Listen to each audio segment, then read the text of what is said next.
Welcome to the Podcast Interview Marketing Show.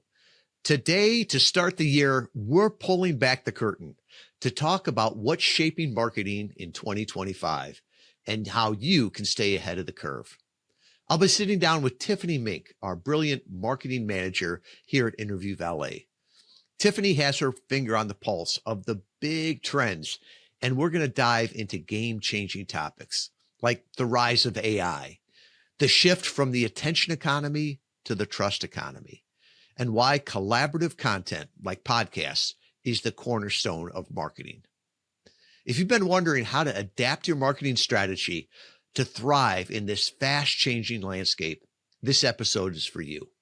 Stick around because Tiffany's insights will give you actionable steps to make 2025 your most strategic and successful year yet. Happy New Year. I know I always teach and preach, don't tie the episode to any event because somebody right now is listening to July, but these are our focused what podcast interview marketing, how you can use this as part of your overarching 2025 campaign. It's drawing on what we have learned this last year, what we're hearing from all of our clients.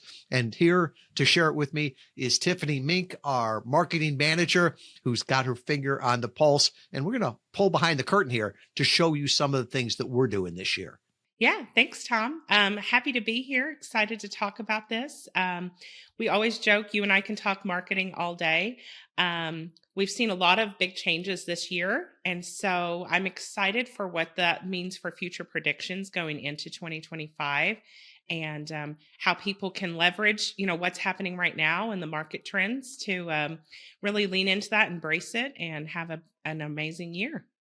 Yeah, well, I don't think you can say 2025 without talking about AI, right? Those people that wear the glasses in Times Square, instead of 2025, just put a big sign on your head that says AI, and people remember, oh yeah, that was 2025 when the world changed. And we're definitely seeing that in marketing. Oh, yeah, absolutely. We recently had a team meeting, right, where we talked about ways that the team is using AI. And we had that about a year or so ago when AI kind of was brand new and we were all kind of scared of it. And we noted how this year, when we talked about it as collectively as a team, how we're all using it in different ways in our roles to, make us more efficient and more productive and really help us, act as it's a little assistant for all of us. And so it's really neat sharing that with the team and how we're using it. And so I think if that's kind of a pulse for the bigger picture industry-wide, I think that says a lot of how AI is really becoming just a natural part of your day-to-day work and personal life as well. Yeah. And the way we search too.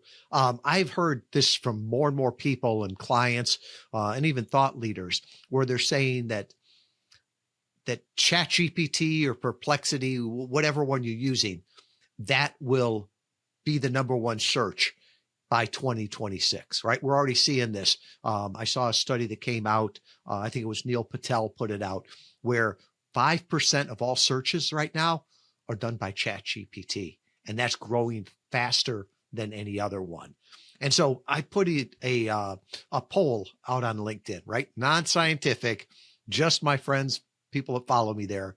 And I made the statement, by 2026, ChatGPT will be our best referral source.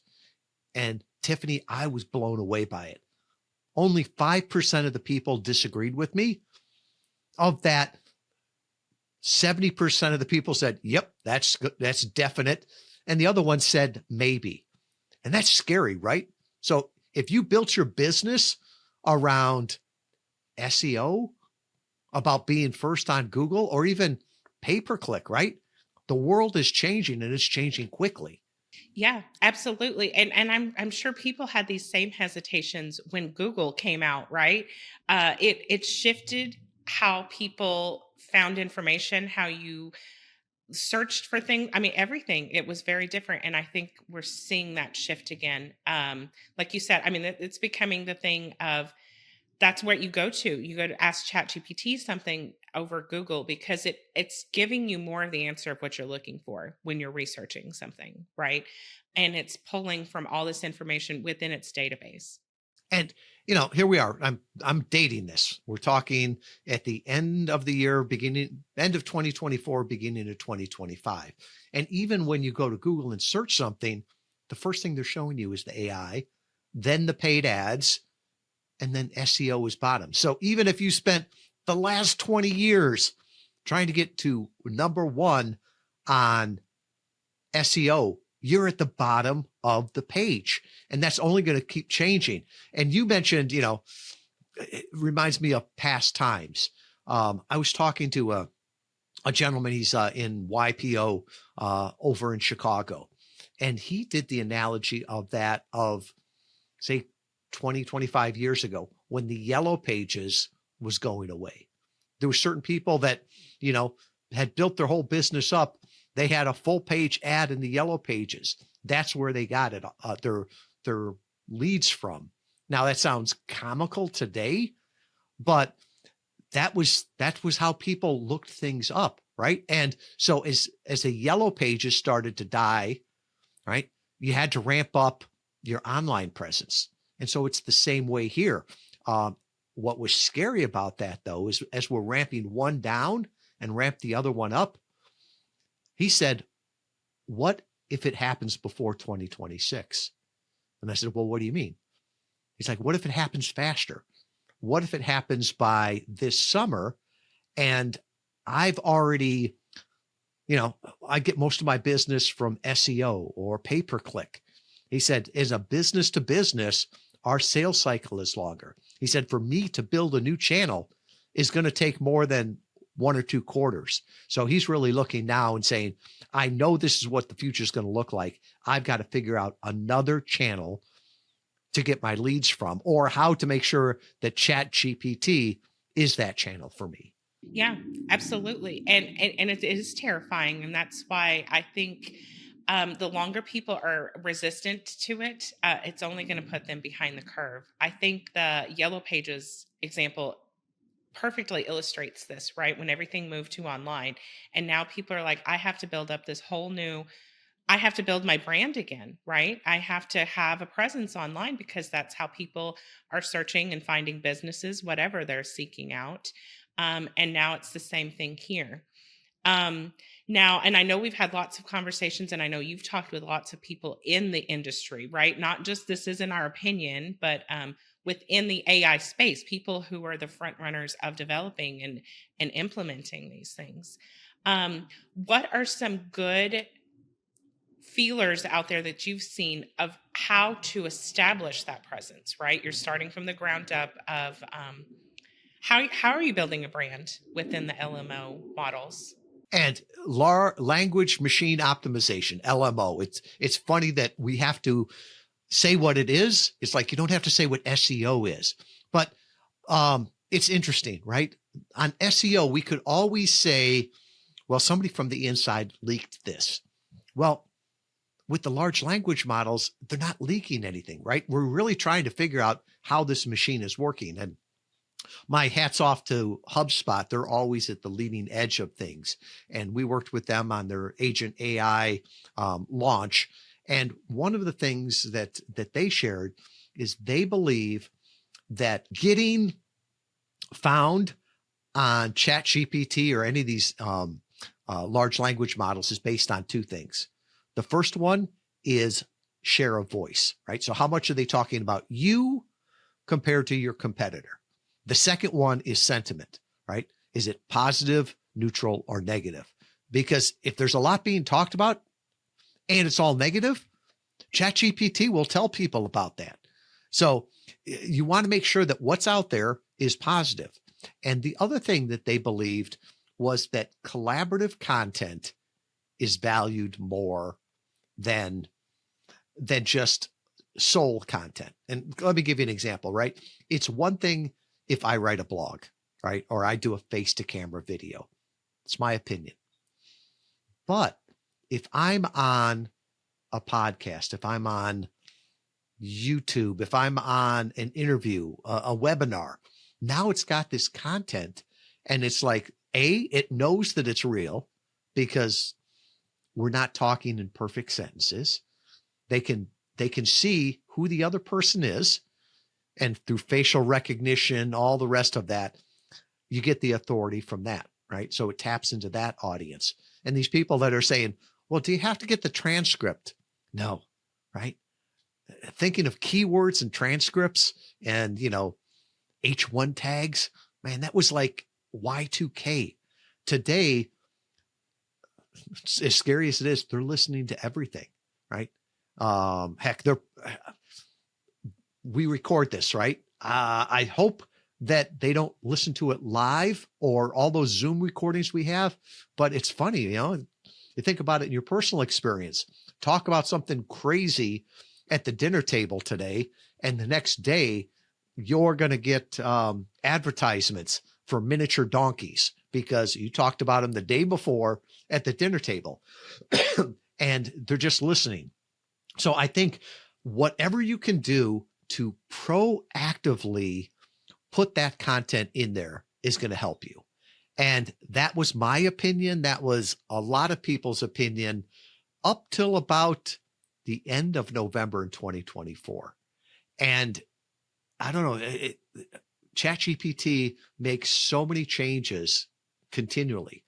And I'll still remember the day where there was a little button at the bottom of the response and it said sources. And if you clicked on that source button, it brings up in the right-hand column every place where ChatGPT pulled that information from. And it's amazing. Try it if you're listening here. Put your name in there. And if you got a common name, you might have to put something else, right? I think of David Bonney. I was online with him one time and was showing him this. And I put David Bonney and it brought up like 4 different people. And I was like, oh no, David Bonney, the sales coach. Hit return. And it gives this full explanation of who he is. It gave a picture of him. It gave his link to his website. And at the bottom, there was a podcast interview, the video for it. And what was amazing was that you didn't even have to leave the website in order to see that. Talk about not getting traffic back to your website or not getting traffic to YouTube. They're showing it right there. And when you hit sources, what do you think it pulled? Well, of course, it's like, okay, his website, he's got a few books. So that's from Amazon. His LinkedIn profile, that would make sense. All the rest of them were collaborative content. A webinar he did with this person, a podcast interview he did with this person, and they're all high value links because they're coming from iTunes, Spotify, all these other ones. And all of a sudden that is where the content that was driving the marketing presence there. And we tried it with another client. Sean has been a long-term client, but he actually took last year off as a sabbatical. And when we did the interviews that he did over a year ago weren't showing up. So I think there's something to be said about recency also that's going to be key to this. Yeah, and that makes sense. The collaborative content element of that is social media has been doing that for a while, as in terms of you will show up in more feeds if you tag someone or a business or something, right? Because they're like, okay, it's not just Tiffany giving her opinion. Somebody else is co-signing on this. This was a collaborative thought or an idea. So they favor that content. So, and now we see that with the AI models building that in. I think that's the biggest change I've seen recently, very recent in terms of searching within AI is that it's pulling out sources, right? Even like a YouTube thumbnail, like you said.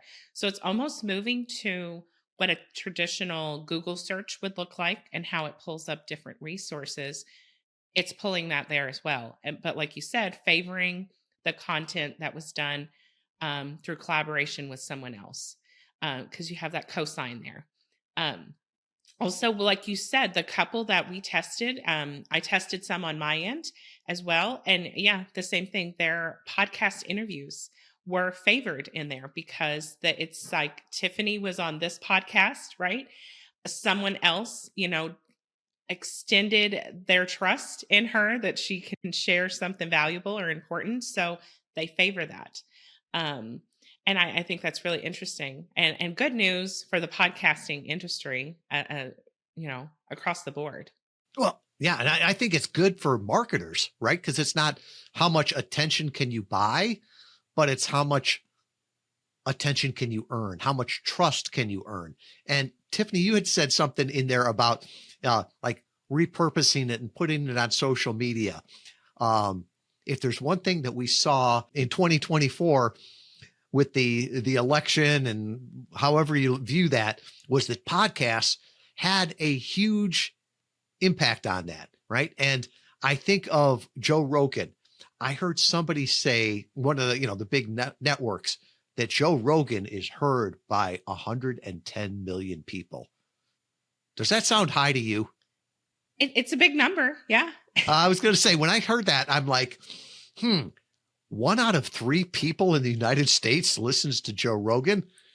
I don't think so. So I looked it up, and we, license a lot of databases. He actually gets 2.2 million downloads per episode in the first 30 days. That still makes him the #1 podcast, English speaking, in the world. But it's funny because he may be heard by 100 million people, because I don't listen to his podcast, but I'll listen to that, 60-second or 90-second clip on a social media. So I think if we look at some of our clients too, the impact they've had by using the content to repurpose it on social media has been great, right? They're not just using the interview. They're not just doing more interviews. They're doing more with every interview. Yeah, absolutely. That's a good point. I was doing a mental scan of just people I know in my life. I'm like, I don't know anyone that sits down and listens to a Rogan episode. For one, they're typically, I think, like 2 hours long. So there's an attention span thing. But yeah, I do know about him because I've seen the snippets that he shares within social media. And I think that's, leading into maybe a number 2 prediction is, video has been steadily increasing for many years, but I think it's even going to continue to grow in this new directive in terms of market trends, because things like that, you're doing this interview. How are you drawing people to that interview? That's probably, I'm going to guess that's Rogan's one of his biggest lead sources, right? To draw in audiences, is he's grabbing these compelling snippets that are 60, 90 seconds long, and it piques your interest, right? You're like, what are they talking about? What context? I need to know the context behind this conversation that they're having. Or he had that guest on, like, that's really cool. I like that person. I want to know more about that person. And I know that person just sat down and had a 2-hour conversation. You can really get to know someone, and you do that through sharing those videos. And taking those snippets. And that's a big thing we talk about, right? It's not just about showing up and talking on a podcast. It's about what you do before and after that interview, that really, in terms of results and impact, and spreading out your spider web online. So yeah, video, I think, is another big one. Yeah. And for a lot of times people have said, well, video is B2C, right? It's Instagram, it's TikTok.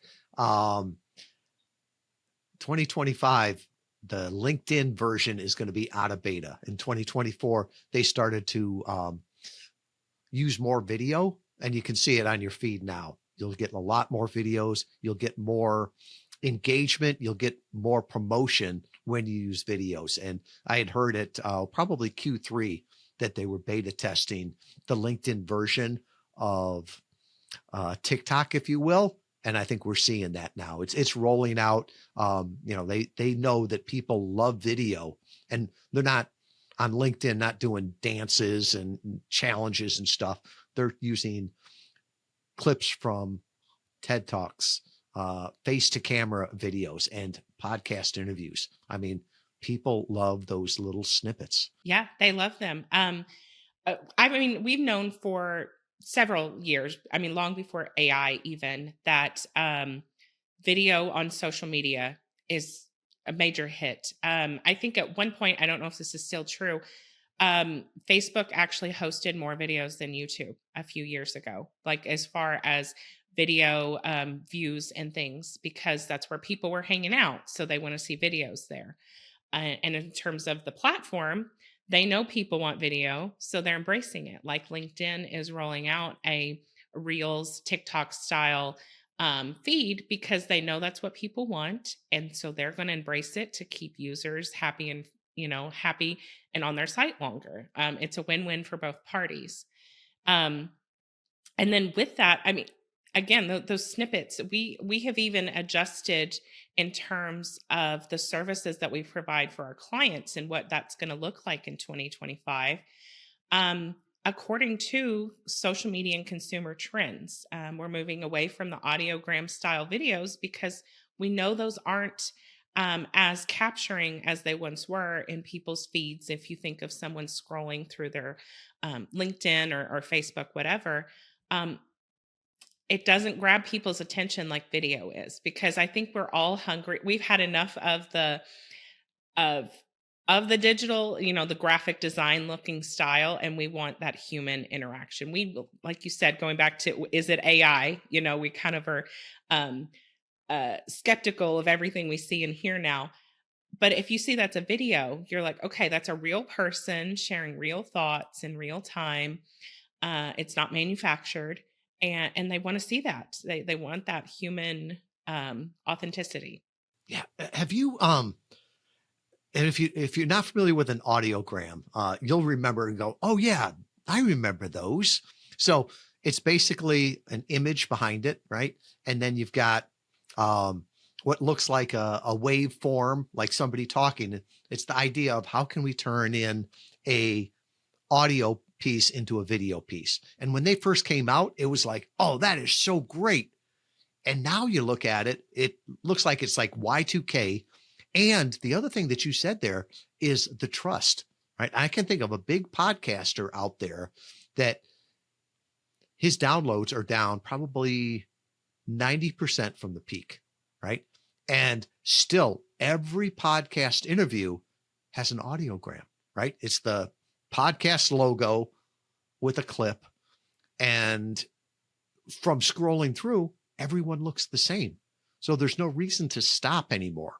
And, they were one of the first ones to come out with audiograms. Well, what worked 5-6 years ago gets ignored now. And I think you made a good point there that I had a client that said, we've moved from the attention economy to the trust economy, right? So it used to be, look at me, how many views can I get?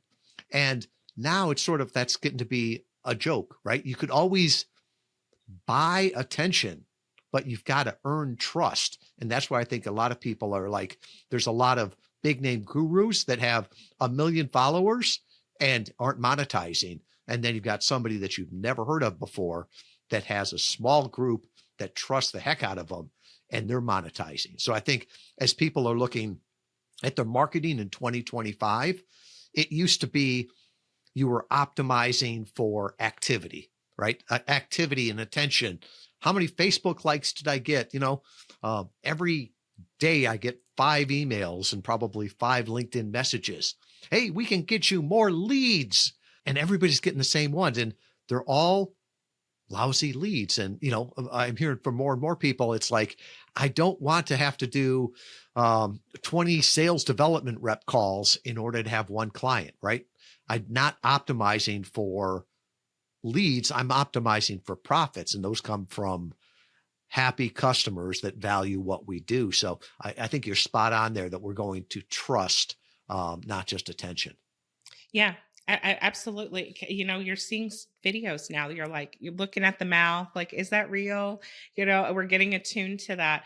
And that, again, going back to, I think it's ironic actually that AI, when it's scanning for information, is looking for cues that it's also AI. And it's looking for the human element in there, right? Mispronouncing, stumbling over your words or saying the ums and ahs. AI is not going to do that. And AI knows that it's not going to do that. So it's favoring the authentic voice. And I think too, that goes in line with, again, consumer trends. People need more of that know, like, trust. In the past, I don't care what your views are, your opinion, who you are as a person. I want this product. I'm going to buy it. And now we have more of a selective ability to be like, no, I need to align. I know that our views are in alignment, right? Do we share the same values? That's becoming more and more important. And again, that's where this is great news for podcasting, in that a podcast gives you an opportunity to get to know someone. If you sit down and listen to their conversation, their business, why they started, where they start, all these things, what they do, why they're unique and different, why they can serve me. That gives so much time to eliminate all those sales steps, right? That you used to have to manually maneuver people through. And consumers want it, and it's great news for businesses, especially those high touch, high relationship sales, where you're not just buying a one and done product. You're hiring someone to come into your business and impact, maybe how you interact, do your sales process, or as a consultant, how you do your marketing, your brand. I mean, all these things kind of compiled together are really important for businesses to be mindful of. And I think that's, we're going to show behind the curtain here on what we're doing and what we've learned. And I always say I learned so much from our clients.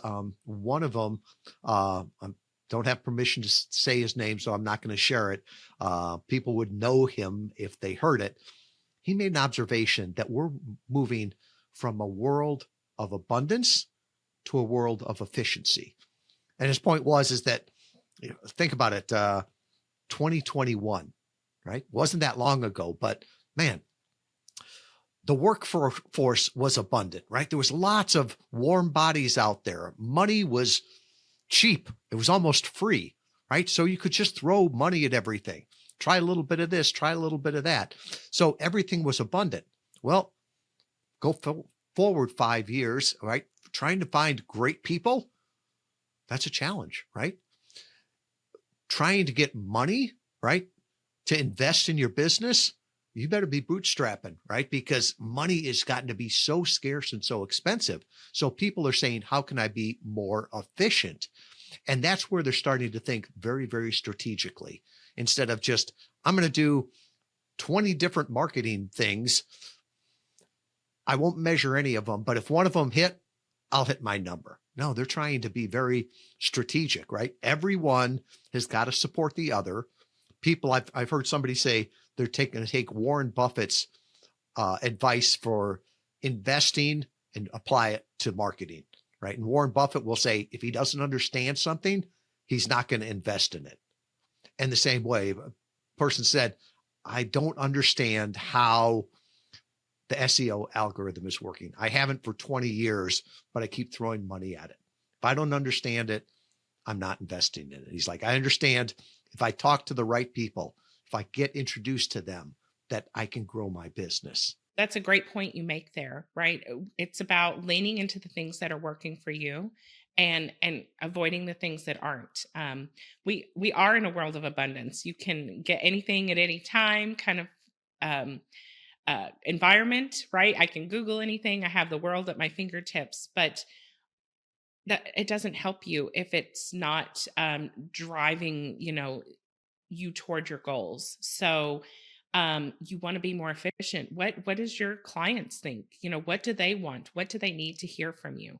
And lean into that. It's always, be where your ideal client is hanging out. And so that's what you need to do. And I think that's becoming more and more of a necessity for business owners to really get in tune with what their audience wants to hear and see from them, and get ahead of those problems for them. And so the final thought, and this is showing you what we're doing here. is most business used to be very reactive, activity-based, not results-based, right? And as things have gotten tighter and you're focusing on efficiency, and we've been able to make smarter decisions based on data, we're starting to think strategically. And so where a lot of businesses, they're not sure what they're going to post on social media today, much less this week or this quarter. What we're seeing with our clients that's working best is to think in campaigns, to think in quarters. So totally transparent here. We know there's some things that are really important in our market, right? And so when we see one of those, we'll start planning for it. So example, in Q4, I was on the podcast talking about how introverts make great podcast guests. Well, that was Q4. All the interviews came out. Guess what the marketing focus is for Q1? Well, I'll tease it. You're going to see the introvert's ultimate guide for being on a podcast, how to public speaking for introverts. So we built that content in Q4. We launch it in Q1. Now in Q1, what we're going to talk about will be launched in Q2. And we've seen this. It's not my idea, right? We've seen other clients do it and it works so well. There was one where they focus on different verticals, right? And instead of just talking about them randomly, they'd be like, no, this quarter, we're focusing on professional services. So everything we talk about is in there. And so when the interviews first started to come out, they just put professional services as tab. So if you say who we serve, they had a drop down that said professional services. Then the next quarter, it could be, manufacturing and construction, right? And now they've gotten to the point where it's not professional services anymore. They've got a tab that says accounting, consulting, training and development. And they've got 2 or 3 podcasts on that page that they've got the content there. They've taken clips from it, all the rest of that. So when people go to look there, they can find exactly what they're talking about. And these people they're focusing on a campaign every month. I think most people go to podcast guesting and first of all, they're doing podcast guesting, not marketing, but I want to talk about the same thing for years and years and years. Well, your audience is getting tired. The search engines aren't going to give you more credit because they already know that, right? So being very, very strategic. And so we're working with our clients. We're seeing clients that have a plan where they already know what they're focusing on for 2025, what they're talking about, what keywords they're going after, what demographics. And I think if you think strategically on that, you'll not only get better results, but you'll get the right results that you're looking for. Yeah. And to tie this up with a bow here, to go back to something you said early in our conversation of the recency effect within AI, right? It saw the example you gave, he hadn't done podcast interviews in about a year. So those weren't populating in. So it knows you need to keep your marketing message up to date or you're going to feel tired, right? It's going to feel like tired droning in the same thing over and over. So it's not going to favor that. So having a strategically lined out plan of what you're talking about in a quarter to quarter basis is going to help you also stay in the top of those AI searches and things. And the month to month, that gets a little tight. It sounds good on paper, but as a marketer, that's a tight turnaround time for things. So working in quarters and being, that gives you more freedom to be strategic and intentional rather than just throwing stuff out because you said you're going to do it on a month to month basis. I think that all ties in together perfectly with the trends of 2025. Well, I know this year's going to go quick. Next year, we'll do another one like this, and we'll have to go back and listen to what our predictions were, see what we were right on, what we were wrong on, and I think probably what we underestimated on how fast it was going to come. Absolutely. I always love these conversations. And then, yeah, like you said, getting to look back and see what changes. And then, going into the next year, what's going to be different the next time. So great talking with you, Tom. This is always fun. Here's to a great 2025. What an incredible conversation with Tiffany Meenk today. From the game-changing impact of AI to the value of strategic, long-form collaborative content. Tiffany gave us so much to think about as we move into 2025. If there's one key takeaway, it's this. Marketing is no longer just about grabbing attention. It's about earning trust. And with AI favoring authentic, collaborative content, there's never been a better time to leverage podcasts, to build authority, and to deepen relationships with your audience. So what's your next step? Look at your marketing strategy and ask, am I optimizing for attention or am I earning trust? If you want to get help started, head over to interviewvalet.com. We've got free tools for your podcast interview marketing strategy. Let's make 2025 the year you build deeper connections, build your business, build your brand, and see real results. Thanks for joining us, and we'll see you next time on the Podcast Interview Marketing Show.